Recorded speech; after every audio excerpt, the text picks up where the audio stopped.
Assalamualaikum semuanya, balik lagi sama aku Naila Nopitasya Fitri. Dalam video pembelajaran kali ini aku akan membahas tentang isu-isu kontemporer, ekonomi, dan keuangan Islam. Nah, untuk tahu informasi lebih lanjut, tonton video ini sampai akhir ya. Materi pertama yaitu pengertian ekonomi Islam kontemporer. Ekonomi Islam kontemporer merupakan suatu ilmu yang mempelajari segala perilaku atau kegiatan manusia, baik itu produksi, distribusi, dan konsumsi, yang perilakunya itu diatur berdasarkan aturan agama Islam dan didasari dengan tauhid sebagaimana dirangkum dalam syariat Islam. Pemburuan secara umum merujuk pada seluruh aktivitas yang berkaitan dengan hubungan kerja antar pekerja dan pemberi kerja. Ini mencakup berbagai aspek mulai dari proses perekrutan, syarat kerja, hak dan kewajiban pekerja dan pengusaha, hingga penyelesaian sengketa kerja.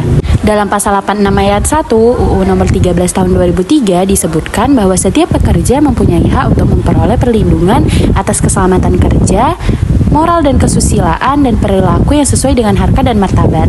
Tempat kerja adalah setiap tempat yang di dalamnya terdapat 3 unsur, yaitu adanya suatu usaha, baik itu usaha yang bersifat ekonomis maupun usaha sosial. Yang kedua, adanya sumber bahaya, dan yang ketiga, adanya tenaga kerja yang bekerja di dalamnya, baik secara terus-menerus maupun hanya sewaktu-waktu. Keselamatan dan kesehatan kerja merupakan suatu spesialisasi tersendiri karena di dalam pelaksanaannya dilandasi oleh peraturan perundang-undangan, juga dilandasi oleh ilmu-ilmu tertentu, terutama ilmu teknik dan ilmu medik. Banyak upaya yang dilakukan oleh berbagai pihak untuk mengentaskan kemiskinan guna mensejahterakan kehidupan rakyat suatu negara, baik dari sektor formal maupun non-formal. Tujuannya untuk meningkatkan kapasitas dan mengembangkan kemampuan dasar dalam kemampuan berusaha masyarakat miskin, memperkuat peran masyarakat miskin dalam perannya ikut andil dalam kebijakan publik, mewujudkan sektor ekonomi, politik, sosial yang memungkinkan masyarakat miskin memperoleh kesempatan yang sama, dan memberikan rasa aman bagi semua kalangan masyarakat, terutama masyarakat miskin dan rentan. Islam menawarkan langkah-langkah yang dilakukan untuk menanggulangi ketimpangan kemiskinan adalah yang pertama, rekonstruksi teknologi kemiskinan, membangun kesadaran memberantas kemiskinan, dan meningkatkan etos kerja. Pertumbuhan ekonomi menurut Islam merupakan hal-hal yang syarat nilai. Suatu peningkatan yang dialami oleh faktor produksi tidak dianggap sebagai pertumbuhan ekonomi jika produksi tersebut, misalnya memasukkan barang-barang yang terbukti memberikan efek buruk dan membahayakan manusia.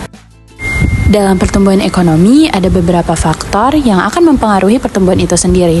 Faktor tersebut adalah sumber daya yang dapat dikelola, sumber daya manusia, wirausaha, dan teknologi. Pengertian keuangan Islam. Nah, keuangan Islam atau syariah merupakan salah satu sistem manajemen keuangan yang diterapkan dengan mengacu pada prinsip Islam dan dasar hukum Islam sebagai pedomannya. Investasi asing dalam perspektif Islam. Investasi berasal dari bahasa Inggris yang berarti menanam, menginvestasikan. Berdasarkan terminologi, Salim dan Budi Sutrisno menyebutkan bahwa investasi adalah penanaman modal yang dilakukan oleh investor, baik asing maupun domestik, dalam berbagai bidang usaha yang terbuka untuk investasi dengan tujuan untuk memperoleh keuntungan. Nah, ayat Al-Quran yang mengandung ketentuan dasar penanaman modal adalah Quran Surah Shad ayat 24. Selanjutnya, etika profesi akuntansi dalam perspektif Islam. Nah, etika adalah pedoman mengenai norma dan nilai yang berhubungan dengan salah, benar, baik, dan buruk. Misalnya, tindakan apa saja yang pantas dilakukan maupun yang harus kita hindari. Prinsip kode etik akuntan Islam adalah yang pertama dapat dipercaya, yang kedua legitimasi, yang ketiga objektivitas, yang keempat perilaku yang didorong keimanan, nah yang terakhir perilaku profesional dan standar teknik. Nah, demikian penjelasan aku tentang materi isu-isu kontemporer, ekonomi, dan keuangan Islam. Semoga apa yang aku sampaikan bisa bermanfaat untuk aku, kamu, dan kita semua yang menonton. Terima kasih sudah menonton sampai akhir. Sampai jumpa di video-video aku selanjutnya. Bye-bye!